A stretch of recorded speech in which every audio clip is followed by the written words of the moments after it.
لا إله إلا الله.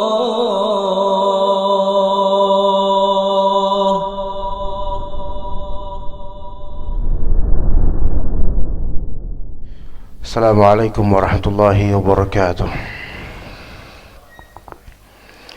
إن الحمد لله نحمده ونستعينه ونستغفره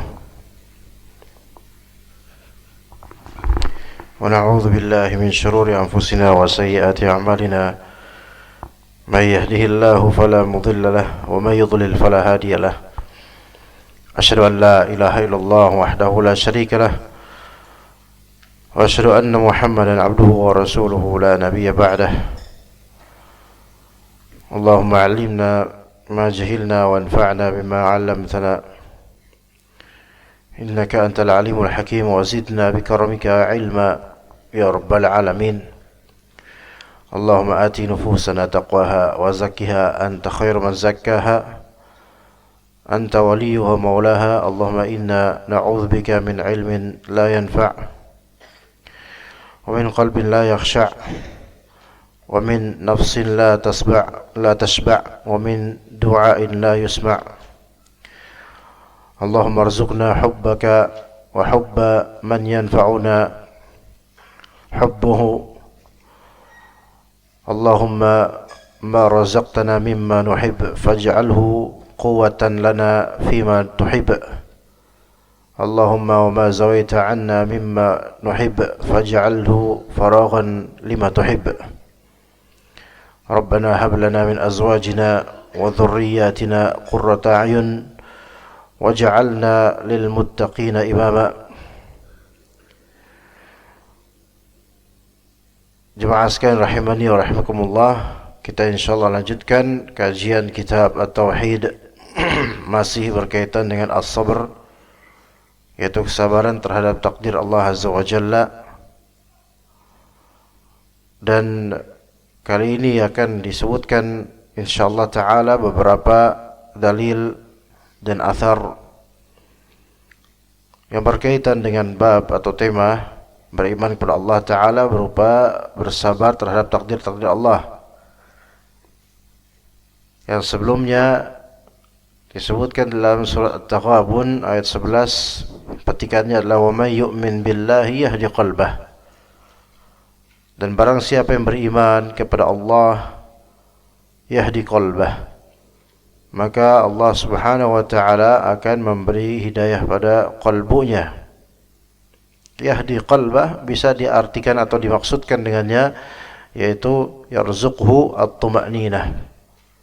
Maka Allah akan rizkikan buat dia tuma'ninah, yaitu ketenangan. Itu hidayah, yahdi qalbah, memberi hidayah pada kalbunya, yaitu merezekikan padanya ketenangan dengan adanya musibah dan kesulitan.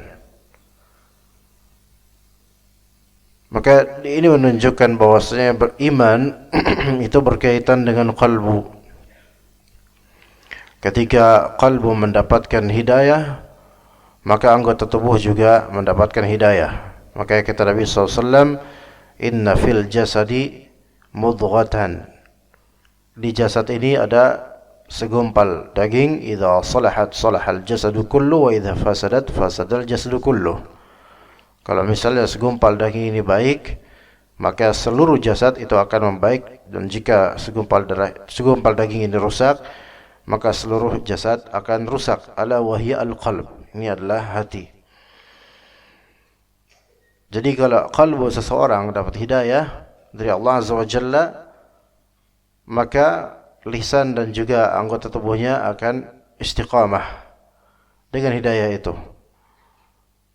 Ya, maka tidak mungkin kalbu seseorang mendapatkan hidayah namun penampilan atau perbuatan anggota tubuhnya tidak terwujud efek hidayah padanya, tidak.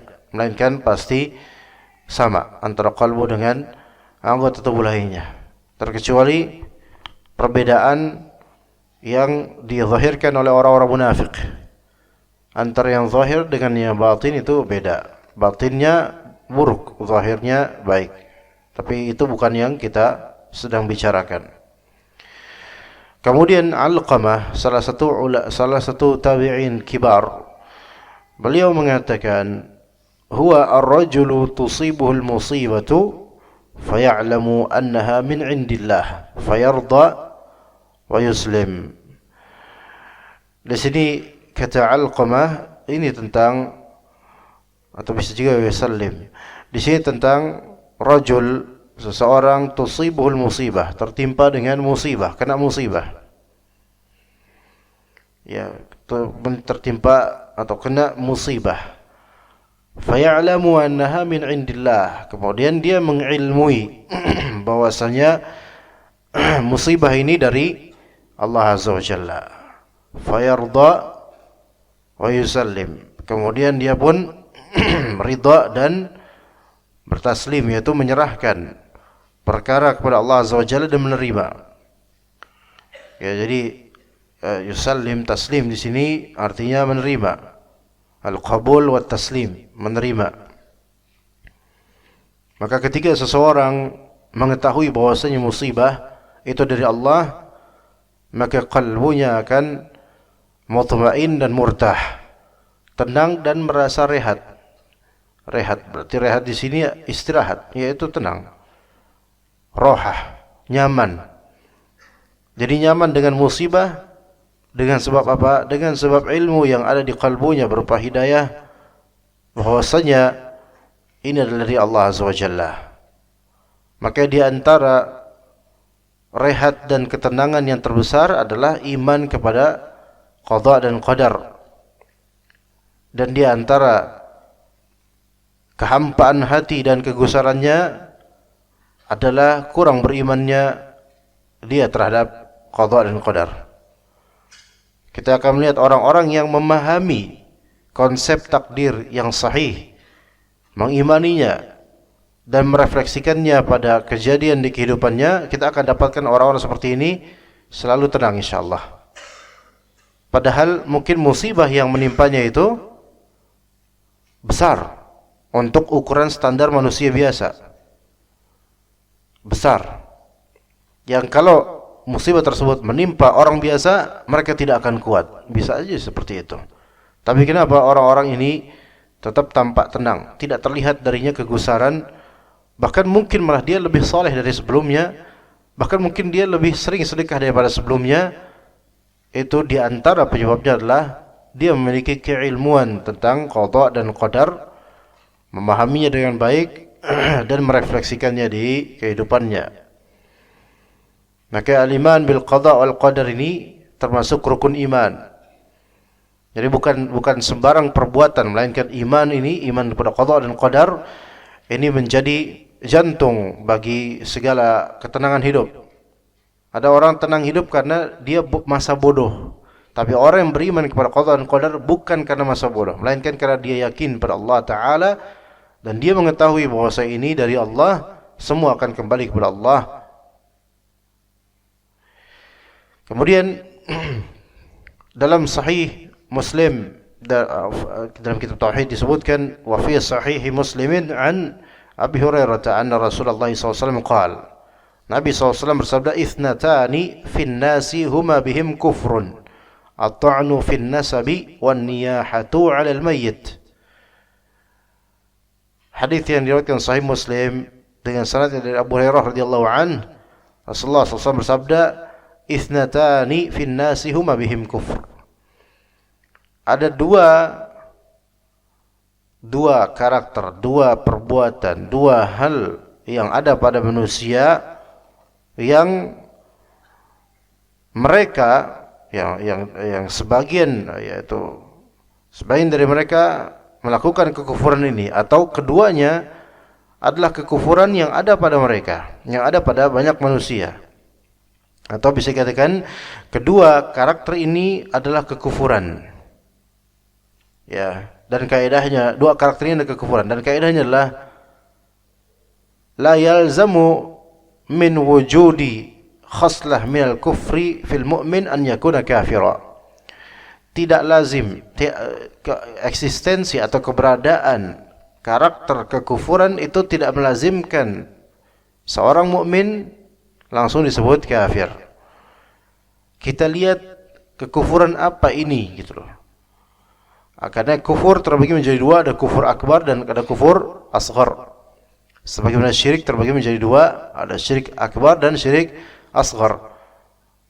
Tidak semua disebut. Misal seorang mukmin ada pada dirinya satu khaslah atau satu perbuatan atau sifat syirik. Kita tidak lantas serta-merta menyebutnya musyrik dan mengubah nama dia dari mukmin menjadi musyrik, tidak serta-merta begitu. Begitu juga dengan mukmin. Kalau misalnya ada khaslah atau sifat kufur pada dirinya, tidak melazimkan langsung disebut kafir. Kita lihat kekufuran apa yang dimaksud, kesyirikan apa yang dimaksud. Kalau syirik asghar, syirik duna syirik, yaitu syirik asghar, maka tidak bisa kita mutlakkan orang ini musyrik. Walaupun iya dia berbuat syirik dengannya, tapi ini syirik asghar. Misal dia bersumpah dengan selain nama Allah. Ya, dia bersumpah dengan nama Muhammad, demi Allah, demi Rasulullah misalnya. Ini kesyirikan, tetapi tidak lantas kita katakan ini orang musyrik.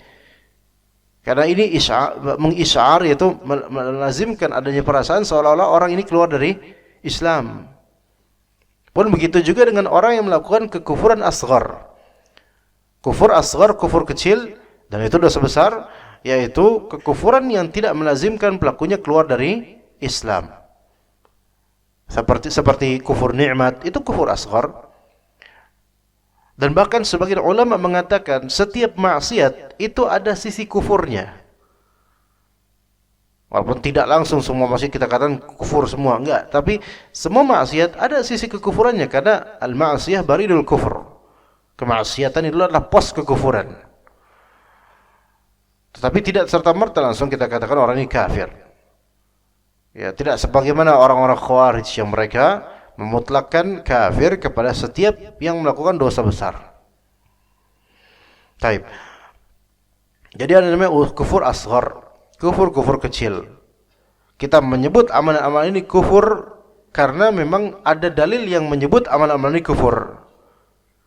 Seandainya amalan-amalan perbuatan buruk ini tidak dilabeli dalam dalil sebagai kekufuran, maka kita akan menganggapnya sebagai maksiat atau keburukan, sayyiat. Kita tidak mutlakkan, tidak sebut nama maksiat ini sebagai kufur, kecuali ada dalil yang menyebutkan ini adalah kufur. Contoh misalnya seorang istri yang dia tidak menghargai suaminya dan kufur nikmat pada suaminya, maka ini termasuk kufranul ashir, dan ini kekufuran kecil, kufrun duna kufur. Ya.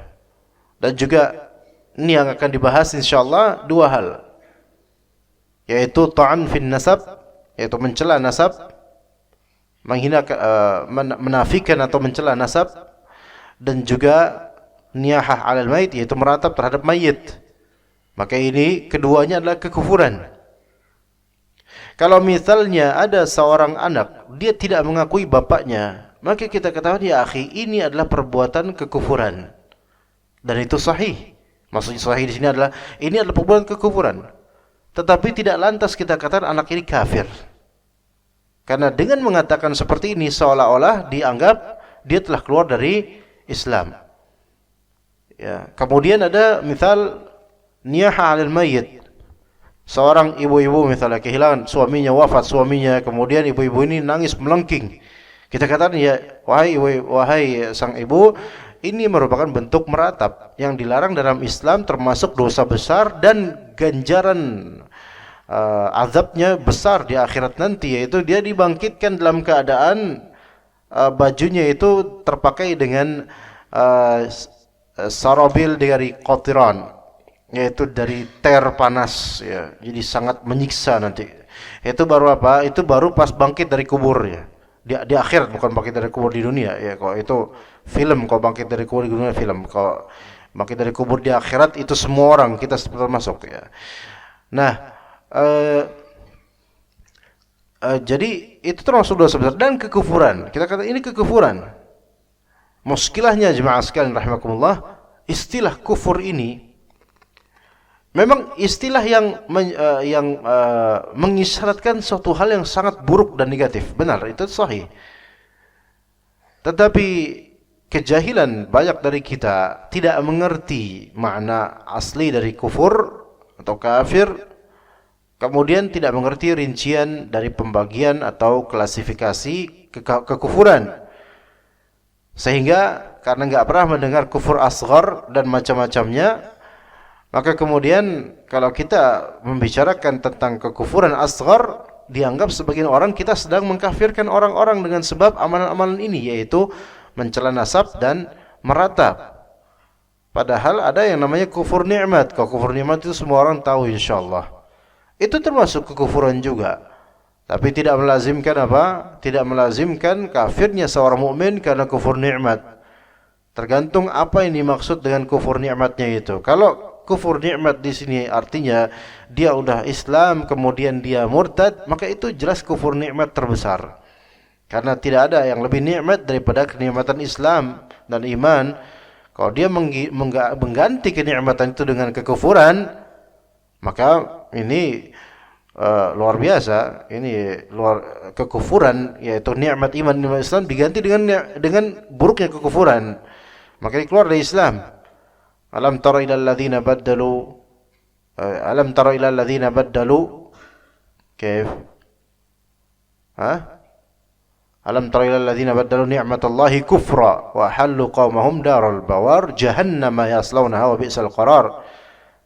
Tidakkah kalian lihat, tidakkah engkau melihat mereka yang mengganti nikmat Allah dengan kekufuran dan menempatkan kaum mereka di negeri kesengsaraan, yaitu Jahannam, yang akan mereka dipanggang dengannya. Jadi Jahannama yaslaunaha. Jadi yaslaunaha beda dengan yadkhulunaha. Saliya yasla dengan dakhala yadkhulu itu berbeda. Dakhala yadkhulu itu tidak mesti siksaannya maksimal. Tapi saliya yasla itu sudah pasti terpanggang. Itu bedanya. Yasla naran yasla dalam Al-Quran, saliya yasla itu bermakna masuk dan dipanggang di situ. Itu kalau ada lafal saliya yasla, ya, itu berarti maknanya untuk orang-orang kafir, itu pasti. Jahannam yaslaunaha wa bi'sal qarar, dan seburuk-buruk tempat tinggal, yaitu Jahannam.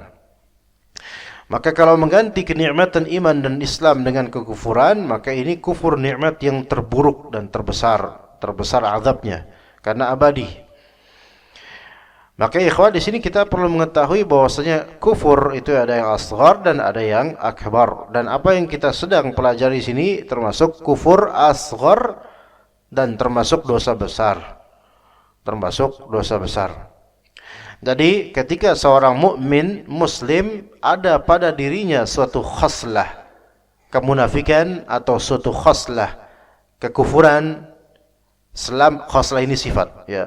Selama khaslah ini atau sifat ini, ya, bukan yang melazimkan dia keluar dari Islam, maka dia tetap disebut mukmin dengan keburukannya, dengan kefasikannya, dengan dosa besarnya. Tidak disebut mukmin mutlak. Dia misalnya ada seseorang sedang meratapi mayit, nangis keras-keras, kita bilang dia, oh dia seorang mukmin. Tidak, ini salah. Lafalnya salah. Ahlus Sunnah wal Jamaah mengatakan dia adalah seorang mukmin tapi memiliki kefasikan berupa apa? Meratap.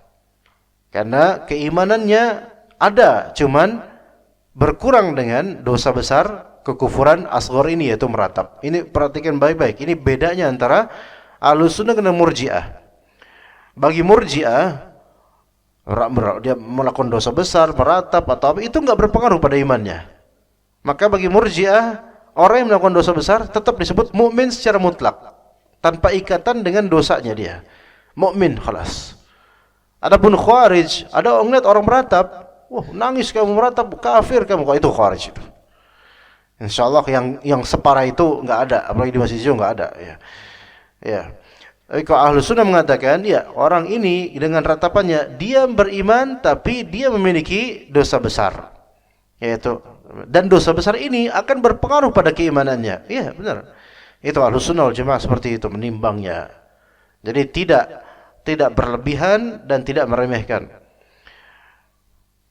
Ya, ketika memang ada satu khoslah jahiliyah atau khoslah nifaq atau khoslah kufuran asghar, maka tidak melazimkan orang ini langsung dikafirkan dengan itu. Abu Dzar Al-Ghifari kata Nabi SAW, innaka mru'un fika amrul jahiliyah. Sesungguhnya engkau pada dirimu, hai Abu Dzar, ada serpihan, ada karakter jahiliyah pada diri engkau, wahai Abu Dzar. Apakah melazimkan Abu Dzar Al-Ghifari radhiyallahu anhu kafir langsung seketika? Enggak. Padahal ini sesuatu yang sangat buruk dan menuju kekufuran. Kalau jahiliyah ini kan kekufuran. Maka ketika itu karakter yang tidak melazimkan keluarnya pelakunya dari Islam, walaupun disebut kufur dalam syariat Islam, maka kita katakan dia memiliki sifat kekufuran, tapi dia masih disebut muslim atau mukmin dengan adanya karakter kekufuran asghar. Adapun kalau misalnya kekufuran tersebut yaitu kufur akbar, maka berpotensi kafir, keluar dari Islam. Saya bilang berpotensi kafir karena tetap orang yang melakukan kufur akbar belum tentu dikafirkan gitu loh. Karena harus ada pemenuhan syarat-syarat pengkafiran dan pemenuhan dan peniadaan mawani', itu pencegah-pencegah kekafiran gitu. Jadi enggak sembarangan mengkafirkan, itu tidak sembarangan. Itu bukan tugas. Mengkafirkan itu bukan tugas. Kalau tugas berarti kita harus nyari siapa-siapa yang sudah kafir. Enggak bukan tugas. Mengkafirkan itu adalah ijtihadnya orang yang memiliki ilmu mumpuni dalam bidang itu. Dalam bidang akidah, yang faham di bidang akidah dengan mutqin. Jadi enggak sembarang orang. Walaupun ada memang beberapa kasus yang orang awam pun itu bisa untuk mengkafirkan jika kekufurannya besar dan sudah jelas-jelas tidak ada uzur lagi sama sekali, ya. Itu orang awam pun bisa. Seperti orang menyatakan diri murtad, maka khalas, ini orang awam pun bisa mengatakan dia kafir. Atau orang ini tanpa ada paksaan sama sekali, dengan ikhtiarnya dia melakukan kufur akbar yang besar misalnya. Ya, menyembah patung langsung di depannya. Maka ini mungkin bisa menyembah patung langsung betul-betul di depannya. Walaupun dia asli muslim, pakai pakaian muslim, maka wajar. Kalau antum lihat di kampung sawah itu kan banyak orang-orang Betawi yang kafir, yang Kristen, bahkan satu keluarga dengan warna-warni agama di dalam satu keluarga, satu rumah. Istrinya istri muslimah, suaminya Nasrani, naudzubillah min dzalik. Dan itu bertahan, dan itu dianggap oleh beberapa media sebagai toleransi, naudzubillah min dzalik. Oke, yang seperti ini nih, Allah musta'an. Ya kita katakan memang ini ibu-ibu ini muslimah, bahkan pakai jilbab, zikir, sholat 5 waktu, tapi dia masih bertahan dengan suaminya yang kafir, dan suaminya Nasrani. Ya begitu, ikhwan. Sebagaimana juga tidak melazimkan adanya pada orang kafir, misal ada khoslah iman, yaitu ada karakter iman pada orang kafir, itu tidak melazimkan orang kafir ini menjadi muslim atau mukmin dengan itu. Abu Thalib misalnya. Abu Thalib memiliki keberanian untuk membela Islam dan Nabi Muhammad SAW. Apakah Abu Thalib masuk Islam dengan itu? Enggak disebut muslim, enggak disebut mukmin. Iya, kafir tetap. Dan wafat di atas kekufurannya. Di antara karakter iman adalah haya, yaitu malu. Al-haya'u minal iman, kata Nabi SAW. Kalau ada orang kafir pemalu, apakah dia mukmin dengan itu? Enggak. Ini menunjukkan ketika ada khoslah atau suatu karakter, kriteria iman atau kufur pada seseorang, tidak langsung mengubah status asli orang tersebut dengannya. Ya, gerbang keislaman adalah mengucapkan 2 kalimat syahadat. Kalau dia punya khoslah iman pada dirinya seperti malu, berani, membela Islam, kemudian karam, yaitu dermawan, itu semua adalah karakter keimanan. Kalau dia belum syahadat la ilaha illallah Muhammad Rasulullah, maka enggak disebut mukmin. Ya. Begitu juga dengan seorang mukmin, dia asli mukmin dan dia memiliki karakter kekufuran yang asghar. Seperti meratapi mayit, kufur nikmat dan kemudian pernah bersumpah dengan selain nama Allah. Itu tidak serta-merta langsung kita keluarkan dari Islam. Karena ini disebut apa? Kufur asghar atau syirik asghar. Baik. Berkata Syekhul Islam Ibnu Taimiyah rahimahullah sebelumnya di dalam hadis ini kata Nabi SAW, ithnatani, dua hal, fin nasi huma bihim kufrun tanpa al di sini kan. Ada al-kufur, ada al-kufur, ada kufur. Maka kata Syekhul Islam Ibn Taimiyah rahimahullah, kita lihat bi khilafi qauli Rasulullah SAW. Penyebutan lafal di hadis ithnatani, ya, dua hal tadi yang annas bihim bihima kufur, yang ada pada manusia, banyak dari manusia yang memiliki kekufuran dengan dua ini.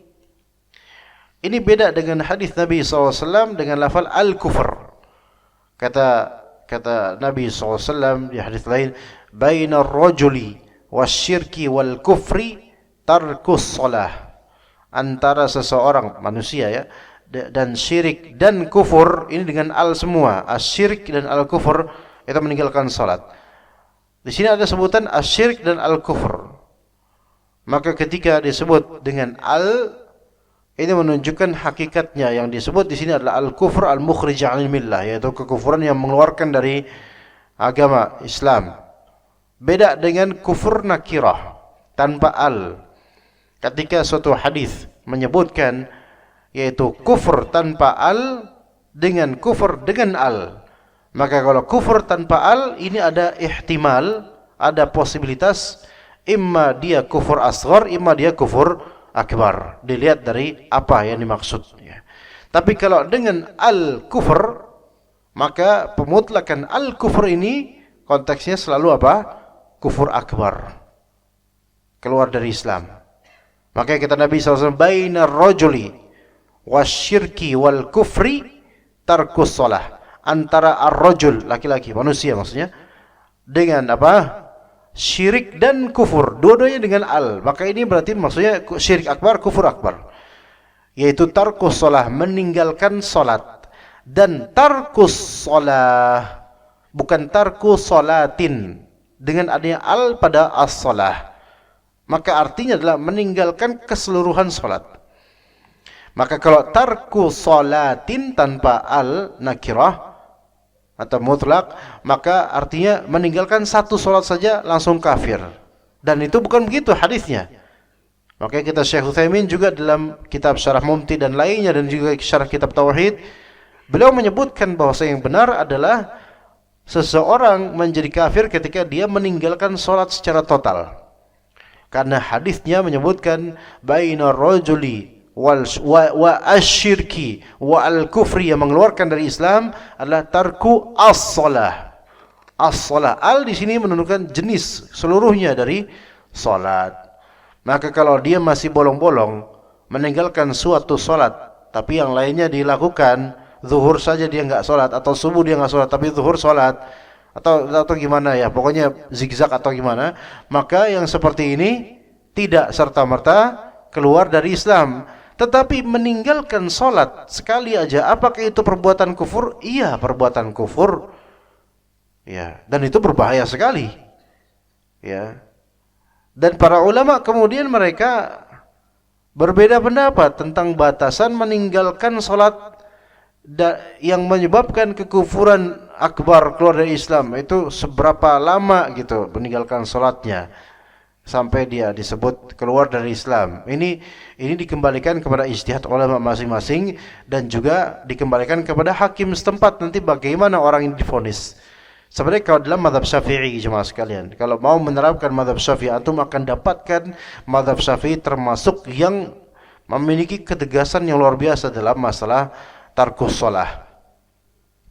Bahkan sebagian dari qaul dalam mazhab Syafi'i itu menyebutkan orang dihukum meninggalkan salat kan apa? Dia dihukumi riddah, keluar dari Islam. Dan akibat dari meninggalkan salat dalam hukum yang diterapkan dalam mazhab Syafi'i yaitu apa? Dia dibunuh. Dibunuh oleh penguasa, bukan oleh orang swasta atau swadaya. Enggak. Oleh apa? Penguasa, hakim. Jadi enggak sembarangan. Dan itu barometernya batasannya apa? Batasannya adalah jika telah lewat masa akhir salat tersebut, baik masa uzur ataupun masa yang azimah, masa asli. Ya, seperti kalau subuh lewat syuruk, maka ini sudah disebut meninggalkan salat. Maka ditegur dia mau taubat atau tidak, kalau enggak dibunuh. Begitu juga kalau misalnya zuhur, asar, maghrib, isya. Maka kalau dia tidak salat zuhur, ditunggu waktunya sampai selesai waktu asar. Karena waktu penjamaan itu sampai akhir waktu asar. Faham enggak jemaah? Kalau dia enggak salat zuhur, maka ditunggu sampai akhir waktu asar. Apakah dia salat zuhur dan asar atau tidak? Kalau dia tidak melakukan salat zuhur dan asar pada akhir waktu asar, maka disebut meninggalkan salat. Begitu juga dengan maghrib. Kalau dia tidak salat maghrib, maka ditunggu sampai menjelang subuh. Apakah dia sudah salat maghrib dan isya menjelang subuh atau enggak mau salat? Enggak mau salat, berarti dia anggap meninggalkan salat dan diterapkan padanya hukum meninggalkan salat, yaitu dibunuh. Baca aja kitab-kitab fikih Syafi'i pada hal seperti ini. Jadi kalau kita refleksikan, banyaknya orang sekarang meninggalkan salat. Itu kalau kita memang benar pakai fikih Syafi'i, itu kena semua itu orang. Iya. Dan yang berseliweran jalanan makin sedikit. Iya, jadi sepi. Saking apa? Banyaknya orang yang meninggalkan salat. Jujurnya. Ini PR besar negara ini dan juga negara Islam lainnya juga. PR besar. Ya. Pengennya dapat duit banyak, pengennya kaya dengan pinjol, pengennya ini, pengen itu, pengen ini. Giran disuruh salat enggak mau. Ya, itu banyak dari orang muslim seperti itu. Semoga Allah berikan hidayah pada kita dan kaum muslimin seluruhnya. Dan semoga Allah Ta'ala ampuni kaum muslimin karena ini luar biasa buruknya. Taib. Di antara karakter kekufuran yang disebutkan tadi yaitu at-ta'nu fin nasab. At-ta'nu fin nasab itu ada dua kemungkinan. Atau ada dua perbuatan, dua perbuatan. Ya, nanti cabang-cabangnya sih banyak lagi, tapi intinya dua, yaitu al-aibu fin nasab, itu yang pertama, dan an-nafyu, atau yang kedua adalah nafyun nasab. Yang pertama al-aib fin nasab, yaitu mencela nasab. Mencela nasab itu bagaimana gambarannya? Ada beragam. Antum menjelekkan nasab keluarga antum sendiri, atau antum mengkastakan nasab orang gitu loh. Antum anak siapa? Anaknya fulan, anaknya orang rendahan, keturunan dari kaum rendahan misalnya, kabilah rendahan. Itu. Ya, dan bisa juga masuk ke dalamnya nanti kesukuan. Suku di Indonesia banyak banget. Sub-race di Indonesia itu sangat banyak. Ya, banyak beragam. Bahkan mungkin satu Jawa. Tapi kalau ya mencela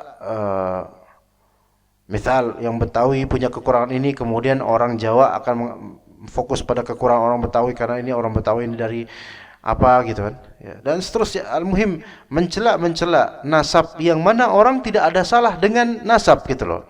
Apa salah saya punya nasab seperti ini atau dari keluarga fulan ya, dan meninggikan keluarga sendiri karena keluarga keraton misalnya. Maka yang seperti ini jahiliyah. Yang seperti ini adalah khoslah jahiliyah, ya, dan masuk kufur. Ini al-aib fin nasab. Ya, jadi biarkan orang dengan nasabnya karena itu qadarullah ma syafa'ala. Allah Ta'ala ciptakan dia dari nasab tersebut dan enggak ada masalah dengan itu. Hatta kalau misalnya kedua orang tuanya kafir pun qadarullah ma syafa'ala dan syukur-syukur dia masuk Islam, alhamdulillah. Ya, kemudian juga termasuk at-ta'an fin nasab yang kedua yaitu nafyun nasab. Menafikan nasab. Biasanya ini dilakukan oleh diri sendiri, menafikan nasab, yaitu menafikan nasab gambarannya adalah dia tidak mengakui bapaknya. Tidak mengakui fulan sebagai bapaknya padahal dia tahu dia adalah bapaknya, beliau adalah bapaknya. Maka ini nafyu an-nasab.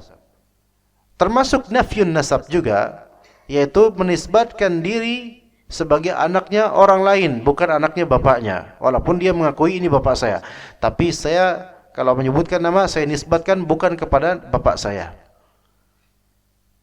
Kalau misalnya antum melihat anak Hasan, kemudian ada Al-Jaizi, ini nisbat kepada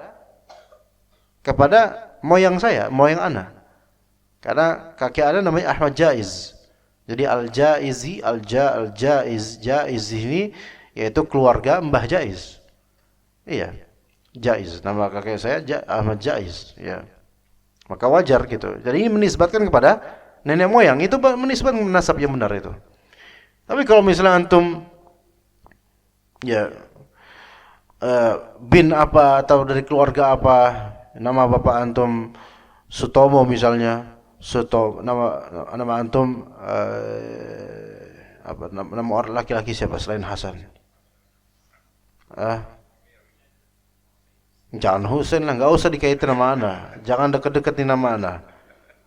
Misalnya Abror, ya Abror harusnya Abror bin Sutomo bin Ma'un misalnya, atau bin dan seterusnya. Tapi kemudian dia Abror Al-Katiri. Al-Katiri di mana antum? Antum orang itu keturunan Yaman atau mana? Enggak ada keturunan Mojokerto. Tapi Mojokerto Jawa mana? Jawa asli ya. Lah itu bapak antum Sutomo kenapa mana terus? Enggak mau ke Sutomo. Ya namanya Al-Katiri. Ya. Atau Abror bin Talib. Anda enggak boleh antum menisbatkan kepada bin Talib yang mana itu sudah familiar, itu adalah marga lain, kabilah lain. Antum kenapa ke sana? Ya. Dan hati-hati juga sebagian perempuan itu kemudian menisbatkan diri kepada suaminya, dan itu enggak boleh. Yaitu siapa nama misal suami siapa? Biasa kayak gimana sih namanya? Biasanya kayak gimana namanya?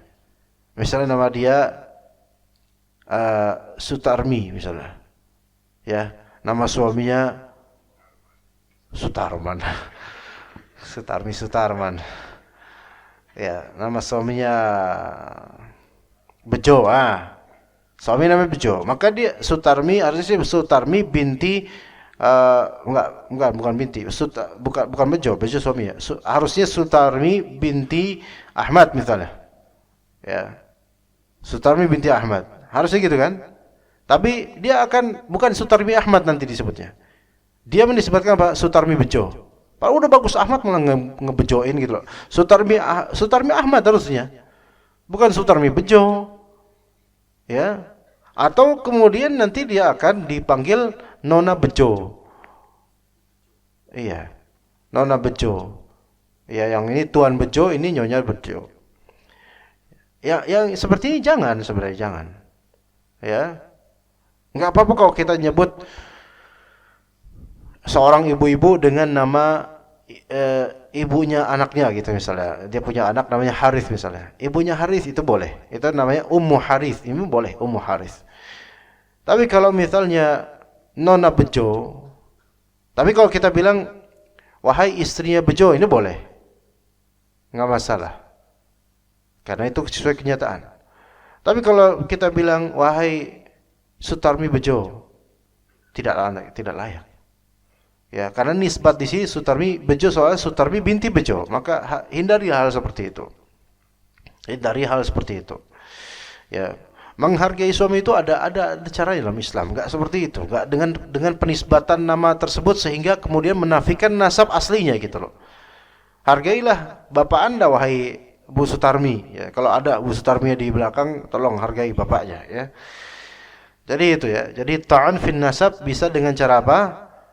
Yaitu dengan cara apa tadi? Yang pertama, yaitu dengan cara menjelekkan nasab, ya. Atau cara kedua, menafikan nasab dengan tadi ada beberapa model. Ini termasuk perbuatan kufur tapi tidak melazimkan kekufuran akbar atau keluar dari Islam, ya. Kemudian yang kedua, an-niyahatu 'alal mayyit. Niyahah 'alal mayyit, meratapi mayit. Ini bab yang sebenarnya panjang, ikhwan. Ada kitab yang pernah Anda bahas di beberapa masjid, ya. Kitab namanya Al-Qaulul Mubin, karya Syekh Masyhur bin Hasan Ali Salman. Kitabnya kisaran 600 halaman atau sekitar itu. Dan itu kitab yang paling bagus dalam membahas tentang kemungkaran-kemungkaran yang terjadi bukan di Indonesia, di alam Islami, yaitu di negeri Islam, terkait dengan kematian, prosesi pengurusan mayit, penguburan, dan seterusnya. Itu lengkap itu. Sampai Anda berharap semoga suatu saat ada Allah Ta'ala memberikan sebagian hambanya kemampuan untuk menerjemahkan kitab ini. Belum lama kok, mungkin tahun 2020-an atau 2018-an, sekitar itu kalau nggak salah cetakannya. Mudah-mudahan ada yang menerjemahkan, kemudian diterbitkan oleh pustaka-pustaka Ahlus Sunnah. Karena itu bisa kisaran sampai 50 lebih atau mungkin 100 lebih kemungkaran-kemungkaran yang terjadi berkaitan dengan kematian. Ya, khurafat-khurafatnya disebutkan di situ. Ya.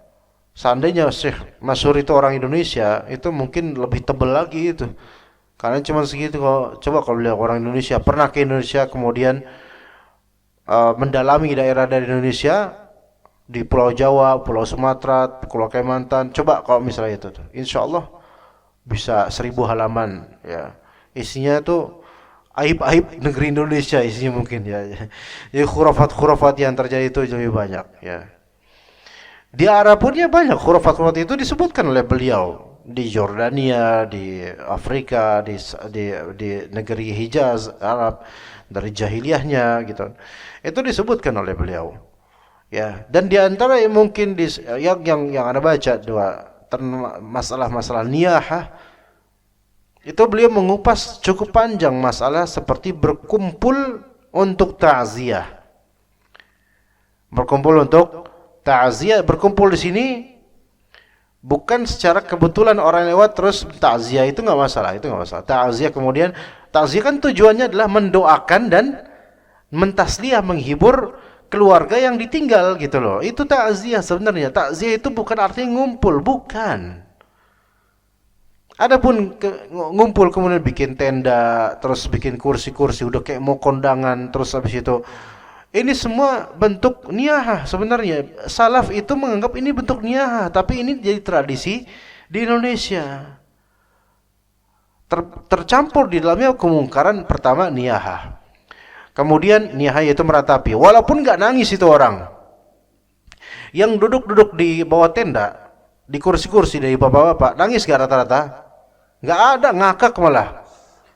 Iya, ngakak. Masan kopi pula, kopi hitam sama samsuan. Itu gimana? Orang mati loh, di dalamnya orang mati loh. Habis masuk menghibur, habis itu pada ngumpul di luar. Coba antum rasakan aja, kita semua pernah mengalaminya, kita semua masih melakukannya mungkin. Sebagai mungkin toleransi atau nggak enak sama tetangga atau sama keluarga, kita duduk tuh di kursi kondangan. Kursi apa namanya itu? Kayak gitu kursi. Tak duduk sama bapak-bapak lainnya, udah kayak kondangan. Nanti dikasih makan habis itu. Nggak ada makanan, pada nanya, mana nih makanannya? Ya salam, ente tuh mau kondangan apa mau takziah? Terus habis itu pesan kopi hitam, mulai pak, rokoknya digituin tuh ya. Ya kan tuh. Ini mau nongkrong apa ente? Gitu kan? Habis itu mulai samsuan atau apa gitu. Duduk, habis itu ngobrol. Pernah Anda sekali duduk deh gitu. Plak duduk itu. Ngomongin HTI. Habis itu HTI lagi dibubarin habis itu. Ngomongin, lo kok malah ngomongin HTI, ngapain? Ini kan orang mati. Ya, itu ngomong tentang perkembangan politik Indonesia. Ya salam, ente bakal mati juga loh kayak orang ini. Ya, udahlah habis itu pergi habis itu. Masya Allah yang seperti ini. Ya ini termasuk apa? Termasuk bagi salaf ini termasuk niyah, berkumpul-kumpul seperti ini, kemudian mengadakan ma'tam, yaitu pihak keluarga memprovide makanan. Ya. Jadi nyulitin, niyah itu nyulitin. Ada niyah versi air mata, ada niyah versi keluar duit. Nah, yang seperti ini nih, banyak keluar duit, ya. Terus kemudian didramatisir kematian. Wah, dramanya Masya Allah. Itu apalagi ibu-ibu tuh, ya. Pakai tisu, habis tisunya tuh. Wah, pakai tisu sampai saking besarnya make upnya, saking tebalnya itu sampai air matanya membekas banget itu ya. Saking bedaknya itu, masya Allah.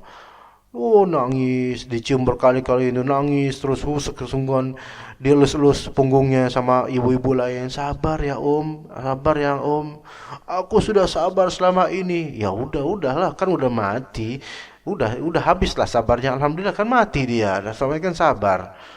Ya, kemudian seluruh prosesnya tertumpahkan air. Oke, tumpah air mata sejenak, beberapa jenak, mungkin nangis biasa, itu nggak masalah. Itu Nabi SAW pun melakukannya sebagai rahmah, kasih sayang yang Allah Ta'ala berikan pada kalbu orang mukmin.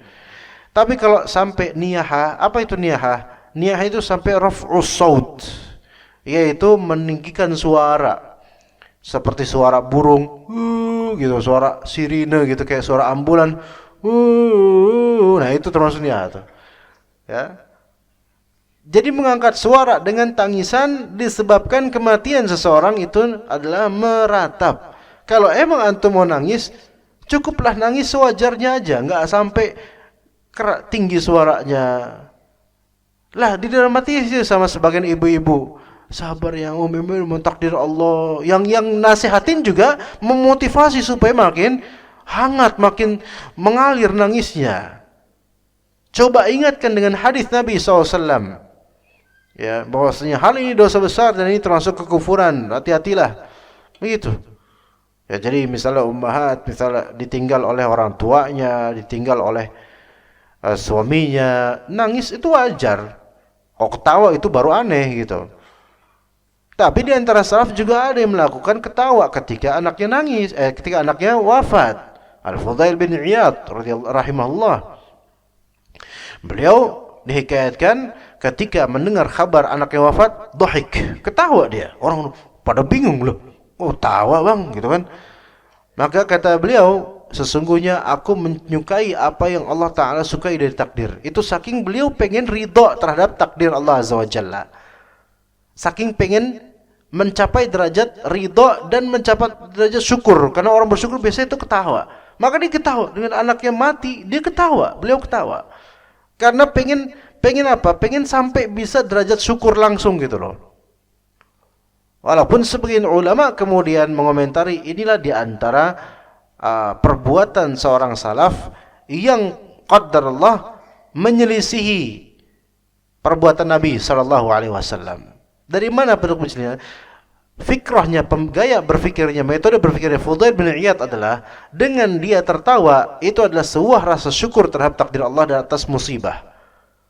Tetapi kalau kita mengacu bercermin pada Nabi SAW, beliau menangis ketika di momongannya itu ada anak yang meninggal, nangis sampai Abdurrahman bin Auf berkata, "Ya Rasulullah, ma hadza?"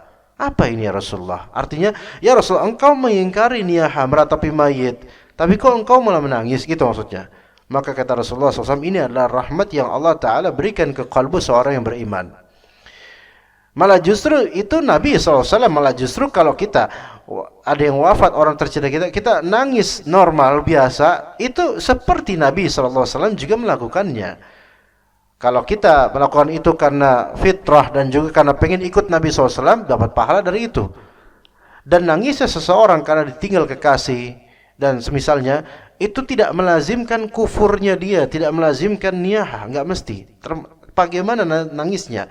Kalau nangisnya sampai raf'us saut, sesenggukan berkali-kali, oh ini baru ini niyah.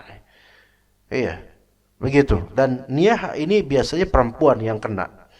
Kalau laki-laki ini berarti dia ada sisi kebencongan sedikit ya. Nangis-nangis tapi nggak sampai meratap. Kalau ke perempuan itu yang susah ditahan kadang-kadang itu. Ya makanya kata Nabi SAW, la'anallahu zawarat al-qubur. Allah melaknat perempuan yang sering ziarah kubur. Karena kenapa perempuan itu ada larangan ziarah kubur? Ini khilaf antara ulama.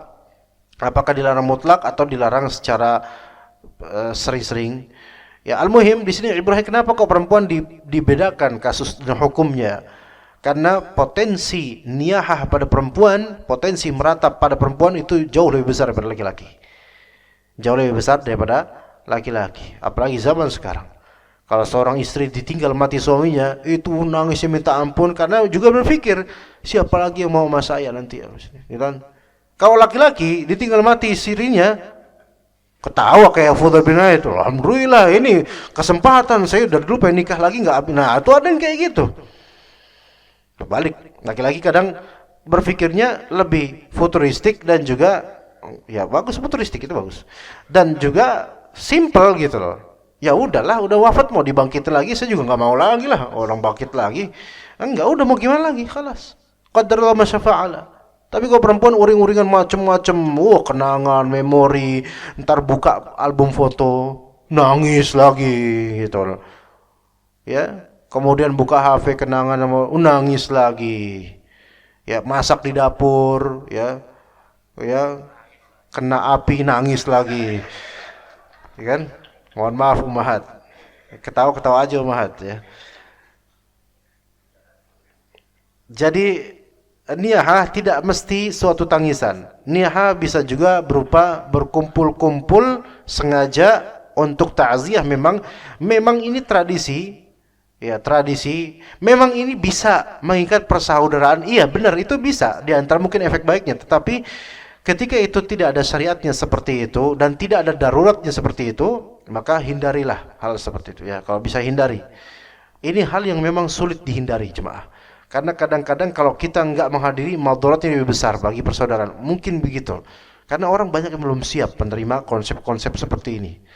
Ya saking jarangnya diwartakan oleh guru-guru kita dahulu ya di Indonesia ini, ya masih asing bagi sebagian orang.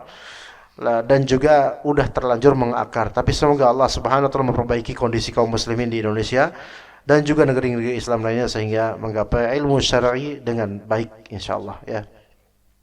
Jadi itu termasuk kekufuran. Dan ini perlu diingat, ini kekufuran yang tidak melazimkan keluarnya pelakunya dari Islam. Ya, itu penting untuk difahami. Jadi kufur duna kufur atau kufur asghar itu ada ya. Dan pembahasannya panjang juga ya. Ada juga berhukum dengan selain hukum Allah atau hukum yang masih hukum Allah, itu juga ada rinciannya. Ya, ada rinciannya sebagai di surat Al-Maidah ada 3 cuplikan dari 3 ayat yang itu mentafsil merinci hukum dengan apa hukumnya orang yang berhukum dengan selain hukum Allah. Itu ada semua. Dan kita berharap semoga asatidz di Masjid Hijau yang mengisi Masjid Hijau itu juga memiliki ketegasan dalam menjabarkan hal-hal seperti ini, dan ketegasan dan kejelasan. Jangan tegas tapi nggak jelas, tapi harus jelas dan tegas sehingga orang faham, sehingga kaum muslimin faham. Ya. Dan sehingga jemaah sekalian faham, terbiasa dengan materi-materi yang membuat kita itu ngerti arahnya dan jalurnya dan hukumnya seperti apa.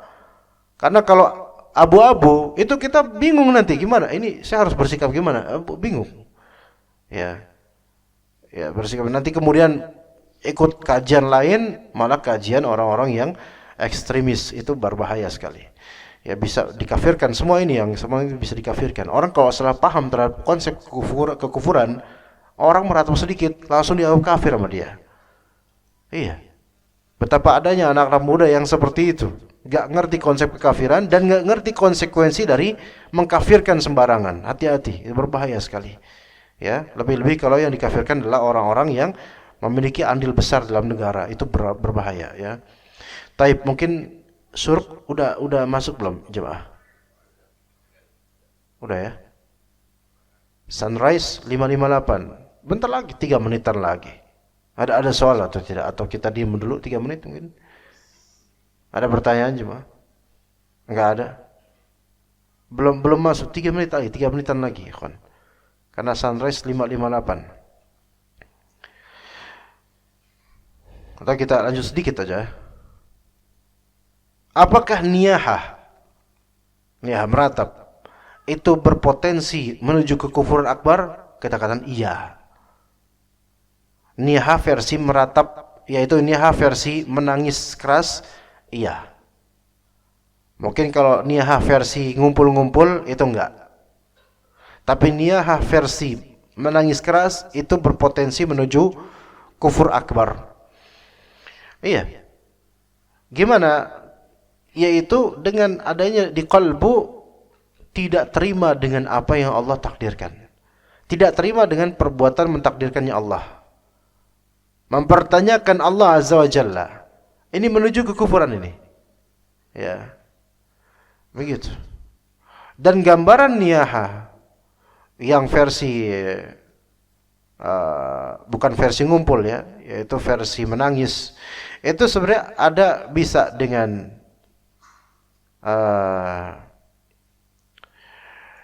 hati ya, yaitu niyahah versi kesedihan dengan hati, bisa dengan lisan, bisa dengan anggota tubuh. Dengan hati yaitu dia enggak terima dengan takdir Allah.